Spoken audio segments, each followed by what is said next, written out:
Good morning, pagi teman-teman data engineering. Sekarang aku mau coba jelasin kita akan ada event bareng dengan Coinvest.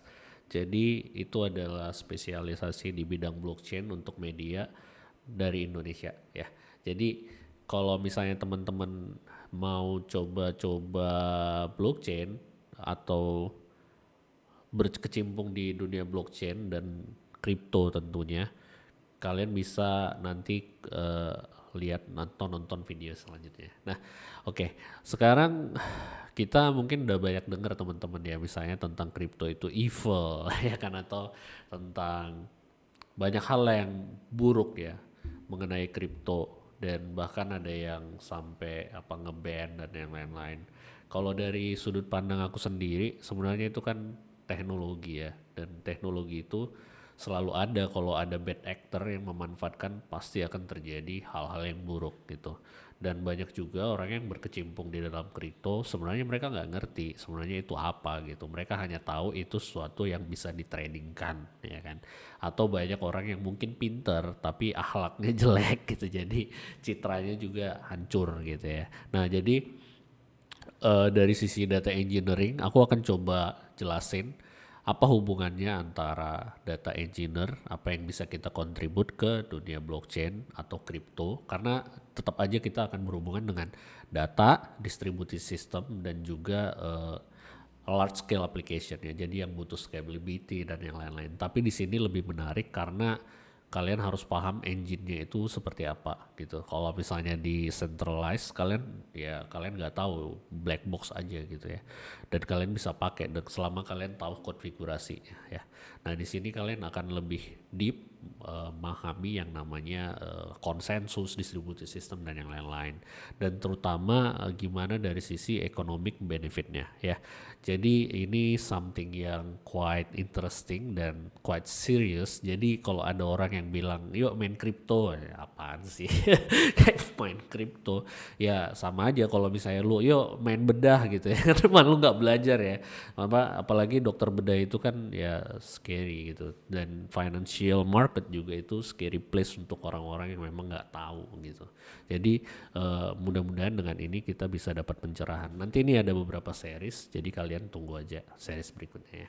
Nah, sekarang aku pengen jelasin Bitcoin itu sebenarnya pertamanya muncul itu gara-gara krisis 2008 ya, global financial crisis yang di-trigger dari subprime mortgage ya. Kalau misalnya kalian masih ingat ya, krisisnya itu karena Lehman Brothers ya, financial 2008 ya kan.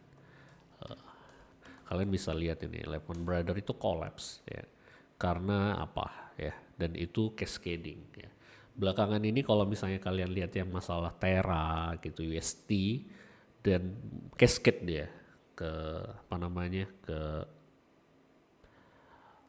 funds besar seperti Three Arrow Capital, Celsius dan lain-lain, banyak yang liquidate ya. Jadi banyak istilah-istilah yang di finance ini yang memang apa namanya, benar-benar kalau nggak ngerti bakalan fatal sih akibatnya. Jadi orang mikir kan, lah 2008 udah kejadian, ini kejadian lagi di kripto gitu ya.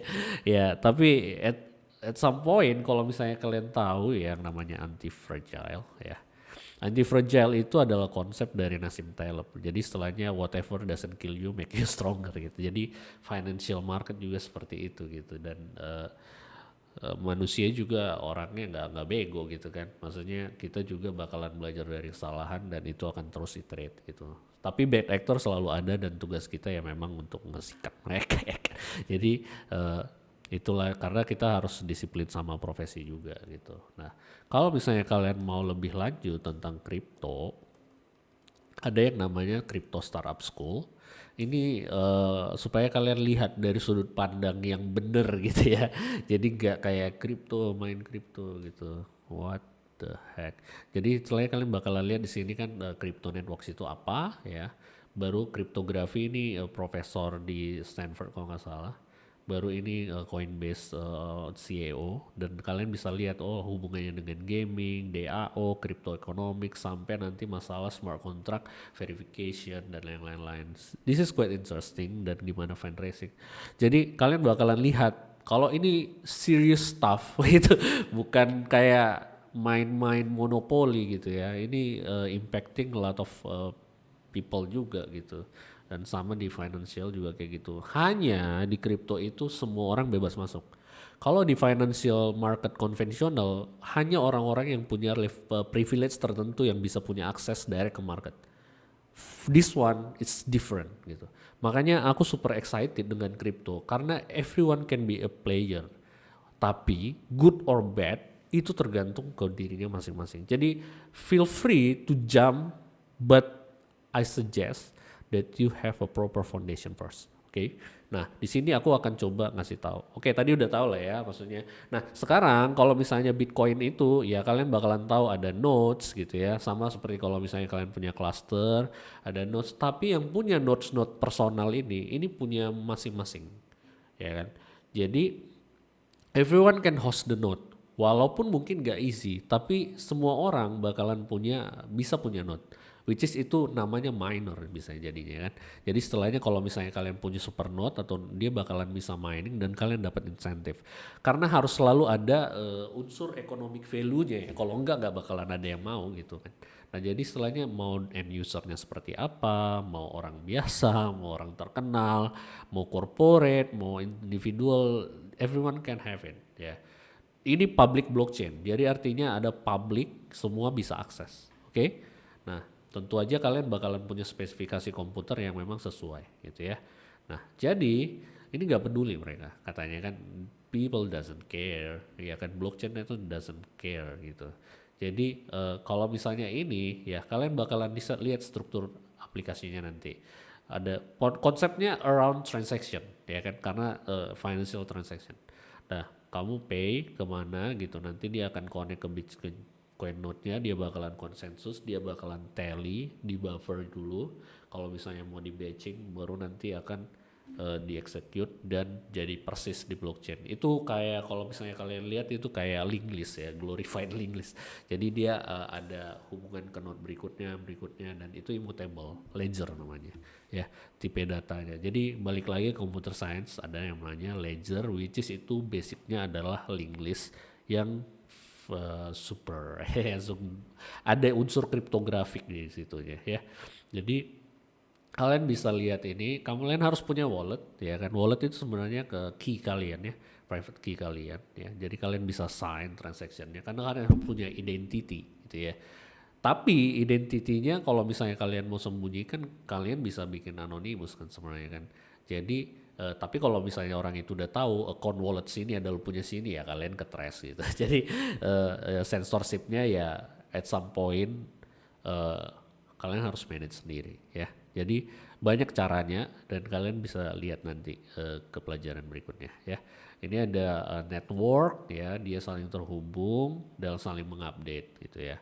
Nah, coba kalau kalian perhatikan ini dengan kalau misalnya kalian di big data ya. Big data itu kalian punya cluster ya, yang memang kelompok cluster yang memang berhubungan satu sama lain ya. Tapi ada konsep kayak master, ada slave gitu ya. Tapi kalau misalnya kayak Cassandra atau yang lain gitu, itu dia peer to peer. Jadi artinya satu node itu almost equal with anyone else in the cluster. Ini seperti itu juga, tapi dia bakalan keep beberapa data private di dia dan yang lain. Tergantung kalian mau jalanin itu full node atau enggak. Oke? Nah, jadi ini very interesting karena dia konsepnya itu adalah totally decentralized ya. Dia distributed, ya betul distributed. Tapi decentralized itu kan lebih ke how they are manage the consistency between the nodes gitu ya. Jadi kalau kalian lihat ini adalah dari 0MQ ya. Untuk real world kalian bakalan menghadapi yang namanya discovery, presence, connectivity, point to point. Banyak banget yang harus dilakukan mencapai decentralized itu ya. Dan itu di cover di networknya blockchain atau networknya Bitcoin atau Ethereum dan yang lain-lain. It's quite interesting ya. Jadi gimana caranya kalian menjaga robust gitu ya, security dan yang lain-lain gitu. Which is kalau misalnya kalian balik lagi, wah berarti kalau kayak gitu nggak secure apa segala macam. Ya banking secure kan, ya nggak. Jadi Ya sebenarnya konsep yang diterapkan di banking itu harusnya diterapkan di kripto gitu, bukan jadi makin longgar gitu ya. Harusnya lebih ketat gitu. Misalnya dulu aku kerja di Danamon itu super ketat. Kamu mau naikin ke production juga nggak suka-suka gitu. Jadi nggak tahu ya, maksudnya kalau di sekarang gimana, tapi itu nggak gampang gitu ya. Makanya kalau misalnya deploy apa segala macam agak lama prosesnya. Iya karena itu mereka itu by the rules karena itu financial institution ya. Jadi nggak gampang-gampang di salah satu companyku yang dulu juga di oil and gas itu juga sama praktisnya. Kalian malah nggak bisa colok flash disk gitu loh. Jadi di perusahaan-perusahaan kayak research kayak Samsung juga itu bakalan sama seperti itu. Jadi itu masalah disiplin sebenarnya ya kan. Gimana caranya kalian memanage itu sebagai suatu yang serius gitu. Dan kalian punya disiplin profesi masing-masing. Misalnya kita dari software engineer, kita bakalan harus tahu sebenarnya ya, oke, unit test apa segala macam itu bukan hal yang bisa dinego gitu ya. Jadi even kalian itu dikejar, itu bagian part dari kalian. Jangan bilang kalian nggak bisa sempat unit test gitu ya, kreatif lah ya kan. Jadi itu nggak alasan gitu. Jadi karena pekerjaan kita ini quite serious gitu. Oke, nah jadi ini kalian bakalan lihat ya the mesh gitu ya. Jadi setelahnya dia nggak kayak centralized master slave dan innovation itu bakalan lahir dari situ dan kalian bakalan lihat dia mengusung yang namanya I bet ya gitu. Dia bakalan bilang kayak gini fair decentralized ya karena network ada di mana-mana gitu dan dia betting on the decentralized part ya kan. Nah ini decentralized. Nanti kalian bisa baca, ini bagus banget dari udah meninggal yang buat Zero MK Peter Hinson. Dia itu apa? Yang buat Zero MK. Jadi kalian bisa lihat kalau di sini dia possibly data we are too far from understanding. Tapi sekarang udah mulai oke kan, ya kan? Jadi eh, akan ada penjelasannya gimana ya. Jadi how to build fully decentralized system through peer to peer ini bakalan dibahas di sini. Dan itu dia betting ya kan, betting word betting ya kan, word betting hal-hal yang memang decentralized ya.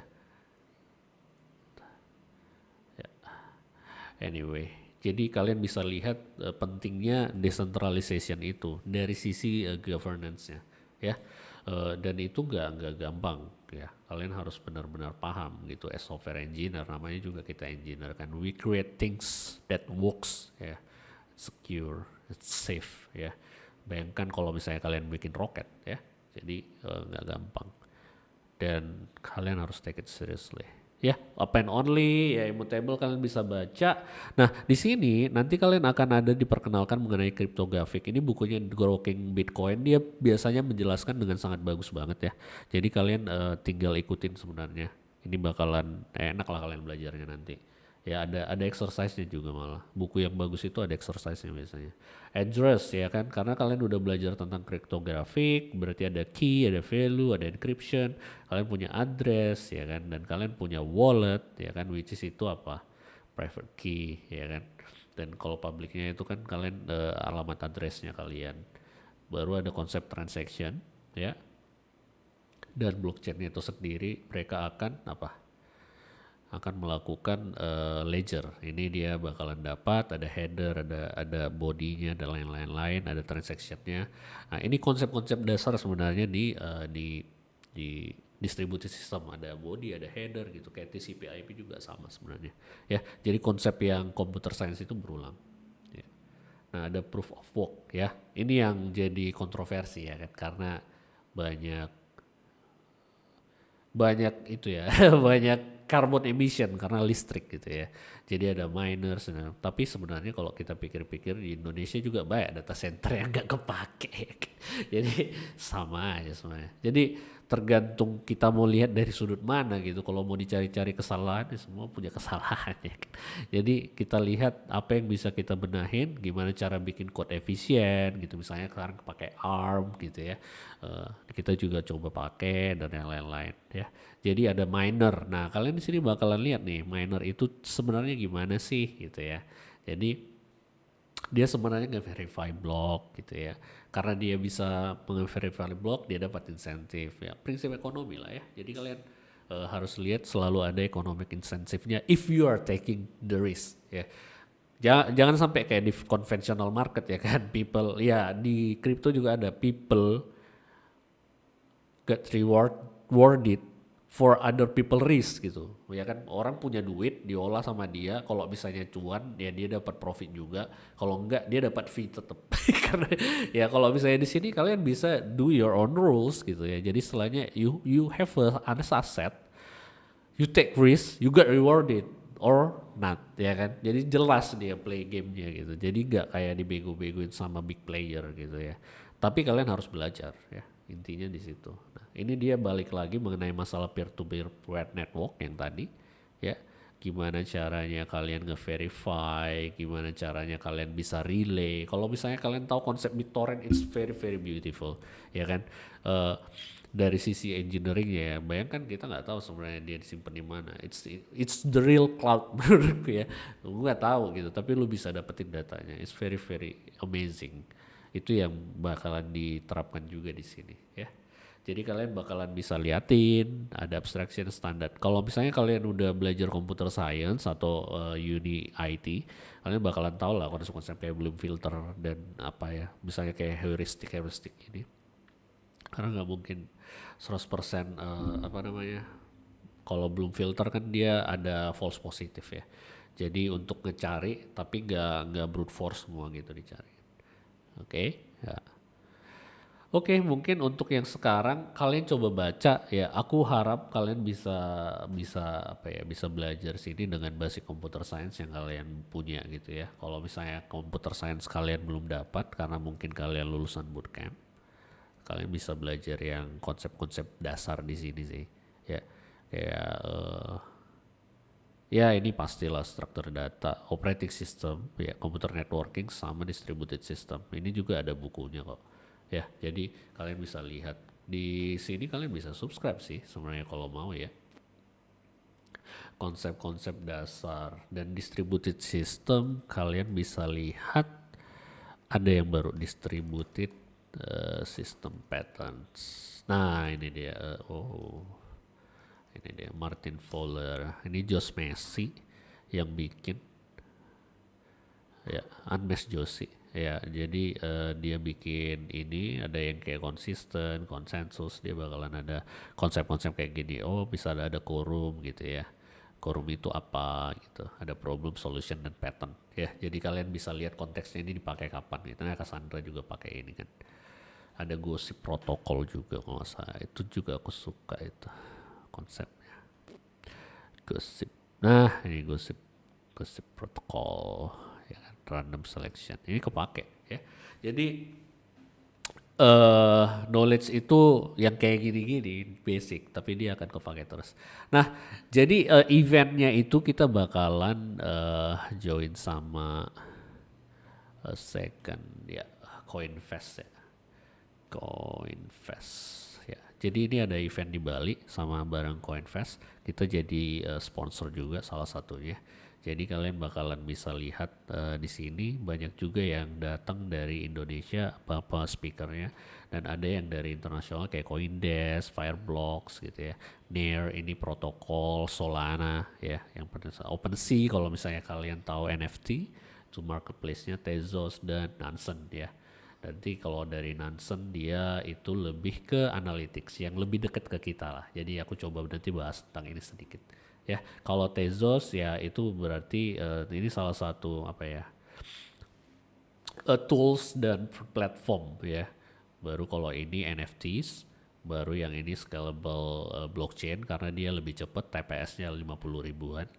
Dan Near itu ya dia ini konsepnya berbeda dengan Solana. Ini lebih ke sharding dia konsepnya, ya kan. Dan kalian bakalan bisa Fireblocks ini untuk yang aset, managing aset kalian. Oke. Nah, itu dulu ya. Nanti kita akan lanjut dengan pertemuan yang berikutnya. Tapi kalian coba lihat kalau di sini kalian nanti ada event dan juga kalian bakalan dapat reward ya, something yang memang kalian bisa cek nanti kita akan sharing sama kalian. Thank you, see you next time.